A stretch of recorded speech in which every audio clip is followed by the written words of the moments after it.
This video came about because I told some friends that I think John Walker is a top 5 MCU character, and they all disagreed and told me to defend myself. So here's my, I don't know, this is pre-edited, so maybe like 8 or 9 minute long defense. We'll see how long it comes out to. But nevertheless, John Walker is an amazing character. I'm not defending his character traits. He has very poor character traits, yes. But what I'm saying is that he's an amazing inclusion in the MCU.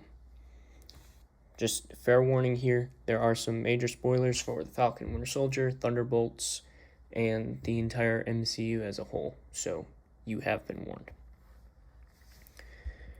In order to look at John as a character, we need to first look at his predecessor, Steve Rogers. John is introduced as the government's replacement of Steve Rogers as Captain America. So, who is Steve? Steve represents moral certainty, idealism, loyalty, and incorruptibility. All of these are seen in his many appearances in the MCU movies. Steve represents doing what is right even if it is hard. He jumped on a grenade as a 4F military recruit. He challenges S.H.I.E.L.D. with nothing but himself, Natasha, and a random dude he met the other week. He knew that he likely had no chance, but he did it anyway. He opposed the Sokovia Accords, knowing it would tear the Avengers apart. Like a band? Like the Beatles? Steve doesn't concern himself with who is in charge. He is concerned with what is right. Steve had courage before the serum. He repeatedly attempts to enlist with a million health reasons not to. He stands up to bullies who look twice his size. Also, side note, with the serum, he fights Loki and Thor, Norse gods, and Thanos the Mad Titan, that Steve had absolutely no shot at winning. But back to the pre-serum Steve. After his numerous attempts to enlist, he gets accepted into the S.H.I.E.L.D. program for the super soldier. He gets selected by Erskine and agrees to be the first super soldier. He agrees even though he knows that the serum could kill him. He has the courage before the strength. Steve is loyal to people. He mentions that in his letter to Tony at the end of Civil War. I've been on my own since I was 18. I never really fit in anywhere, even in the army. My faith's in people, I guess. Individuals. Steve defends Bucky and stands with him. First, he voices his defense that it likely wasn't Bucky to just randomly bomb the UN. And then he saves him from the authorities before he knows the truth. He fights against many friends, a 15-year-old, and the King of Wakanda, all to protect Bucky, and then fight Zemo in the end. He also defends Wanda when the rest of the world, including Tony, are reasonably scared of her and her powers. Yet Steve protects her. He tells Tony that she's just a kid. She isn't using her insane powers to become Magneto, at least not yet.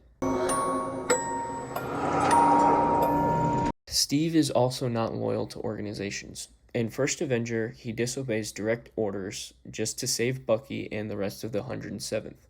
In The Winter Soldier, Fury tries to salvage S.H.I.E.L.D. after realizing it was infiltrated by Hydra, but Steve says the entire organization has to be trashed.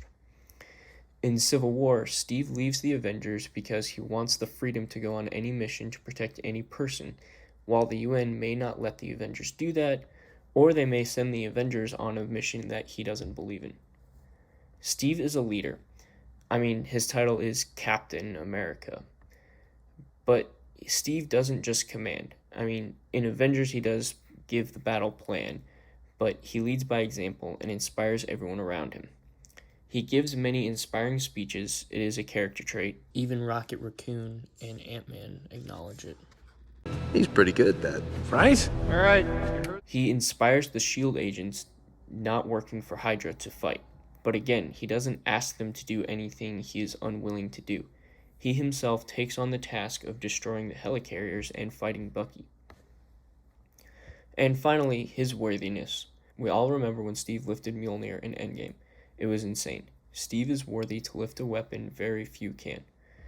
There are few people within the MCU that we can imagine being worthy to carry it, so the fact that Steve is puts him in an exclusive list. Okay, so that was a lot of words in a few minutes before we bring up and start analyzing John Walker. John is introduced as the government's replacement to Captain America. He was selected to fulfill this role, but why John Walker? Of every person that the government could have picked, why did they pick him? Why didn't they pick the guy that Steve handed the shield to in the first place? Well, from their perspective, John checked every box. He was a decorated soldier with medals of honor, 3 to be exact. The press tour states how he had top of the charts physicals. He handled the shield with ease. He is combat proven. He was trained to follow orders. He is a soldier and obeys the commands of the officers above him. He follows the mandates of his superiors. He actually acknowledges this in the court case.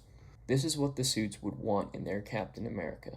The bureaucrats always want control, and John Walker is proven to obey commands, while Steve Rogers disobeys and becomes a wanted criminal. Okay, Steve has been brought up again. Steve and John are very similar, yet have their stark differences. Do you see what I did there? Stark? Anyway, John represents the opposite of Steve. He is a perfect soldier prior to being chosen. Steve was far from the perfect soldier, and that's why he was chosen. John was strong, fast, and experienced. Steve was the flimsy little kid.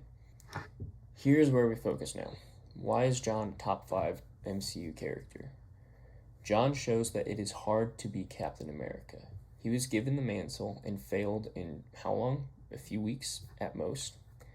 He did a great job jumping in and saving Sam and Bucky when they were fighting the Flag Smashers.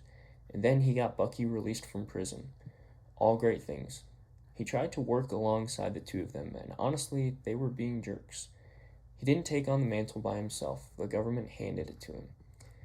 But how he handled trying to apprehend Carly was not wise. Sam tried talking to her, and John was impatient.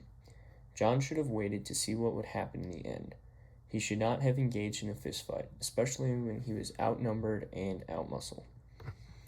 John's instigation led to Lamar's death, and then Captain America publicly executing a foreign man on foreign territory. A man who begged for John to not kill him. The problem isn't killing him. Steve killed many, many people. He killed Hydra soldiers in the first Avenger. In the Winter Soldier, he killed the terrorists on the boat and Hydra posing as S.H.I.E.L.D. In Age of Ultron, he killed Hydra.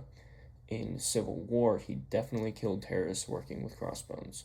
And then he killed aliens working for Thanos as well. So again, the problem isn't that John killed someone. The problem is the way he went about it. His actions here show that he could not hold up such a sacred mantle. The mantle that was created by such a great man who stuck by his ideals. What did Erskine say about the serum? The serum amplifies everything that is inside. So good becomes great. Bad becomes worse. When Cap took the serum, it made him a good man into a great man. When John took the serum, he was a morally gray man. And when John became angry, the serum extended that anger and caused him to become worse of a man. After John failed, Bucky reveals that John's wife took his kid and left him. He turned to helping Val as a hired gun and lived a depressed life as the U.S. agent. The public failure as Captain America and then having everything taken from him by the government that dictated his life was brutal.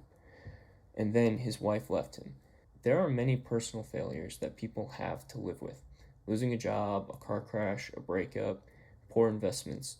These are mistakes that people can mostly keep to themselves, but the entire world knew of John's mistakes and plastered it everywhere. He couldn't escape it. John failed as Captain America, but who really could succeed? Sam holds his ideals well, but he is faced with these awkward situations where apparently the villains are just misunderstood. Carly is supposed to be this heroic leader according to Sam, and Red Hulk is supposed to be talked down. But the LAF at the beginning of the Falcon and Winter Soldier show cannot be reasoned with. He doesn't make a whole lot of sense on who he fights and who he talks to. The title of Captain America is a sacred one, in America and across the world, and who holds it is important. John showed us that not everyone can hold it. It takes a great man. John was not that man, and he shows how great of a man Steve is.